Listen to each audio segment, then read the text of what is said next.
Class 10th exercise 9.1 का question number 14 है। इसमें डायग्राम भी गिवन है। 1.2 metre tall girl spot a balloon moving with the wind in horizontal line at a height of 88.2 metre.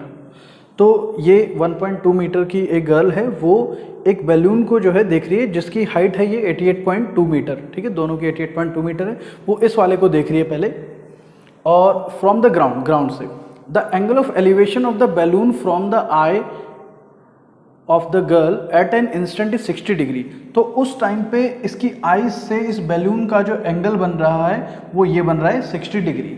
ठीक है, after some time the angle of elevation reduce to 30 degree.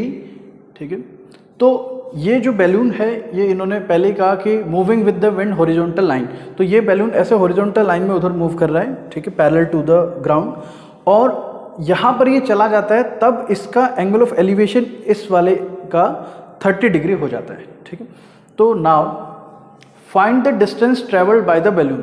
तो ये जो distance है यहाँ से जो यहाँ तक की ट्रेवल की गई है ये हमें फाइंड करनी है। ठीक है, तो इन पॉइंट्स को कुछ नेमिंग कर देते हैं हम। ये ए पॉइंट मान लेते हैं, बी सी,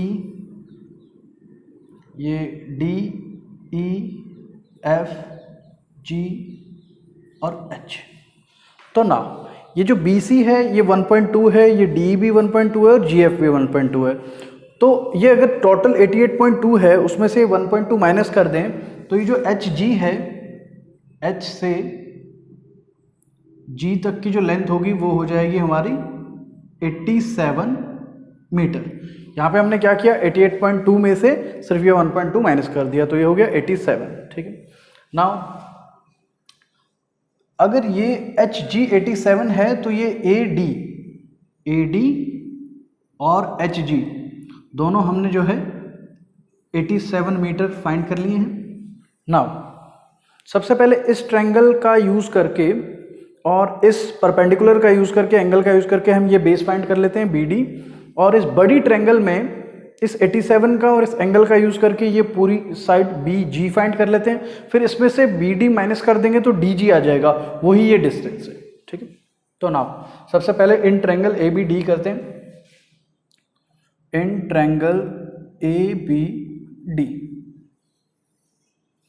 तो in triangle A B D में सेम वही फॉर्मूला लगाएंगे, perpendicular by base is equal to tan theta. Almost questions में यही लग रहा है। तो परपेंडिकुलर यहाँ हो गया ए डी, अपॉन में बेस है B D, equals to tan theta, और इस ट्रायंगल में एंगल है हमें, देखो ये डॉटेड वाली ट्रायंगल लेनी है तो इसमें ये एंगल पूरा 60 डिग्री है, tan 60, और tan 60 की वैल्यू होती है √3। ए डी जो है अभी हमने निकाला था 87 है, ये पुट करा लेते हैं 87 अपॉन में बी डी हमें फाइंड करना है। तो क्रॉस मल्टीप्लाई करेंगे, बी डी उधर और √3 इधर, तो बी डी की वैल्यू आ जाएगी 87/√3।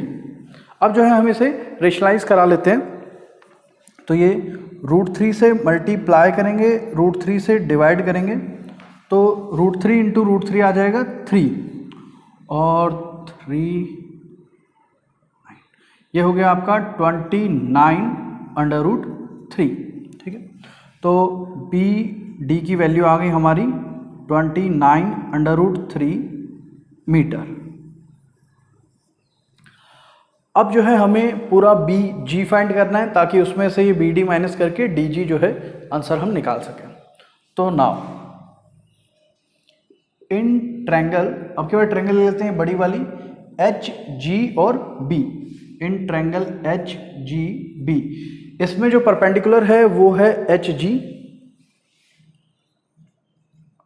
और बेस है बी जी,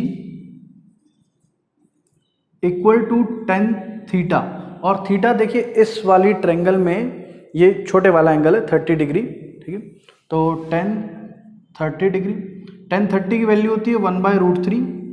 एच जी जो है हमें पता है 87 है, और बी जी हमें फाइंड करना है ना। इसको क्रॉस मल्टीप्लाई करेंगे तो बी जी इधर आ जाएगा और √3 87 से मल्टीप्लाई हो जाएगा, तो बी जी की वैल्यू आ जाएगी 87/√3 मीटर। अब हमारे पास बी जी भी आ चुका है और बी डी भी आ चुका है। हमें फाइंड करना है D G distance travelled by the balloon.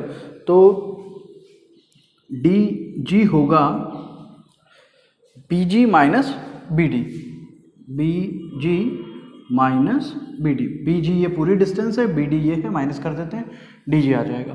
तो बी जी है 87√3 और माइनस बी डी है 29√3। तो √3 कॉमन लेके आप जो है 87 में से 29 माइनस कर सकते हैं, ये हो जाएगा आपका 58 और √3 साथ में है ही एंड मीटर। तो ये आ गई डी जी की लेंथ 58√3 मीटर। ये हमारा आंसर है distance travelled by the balloon during this interval.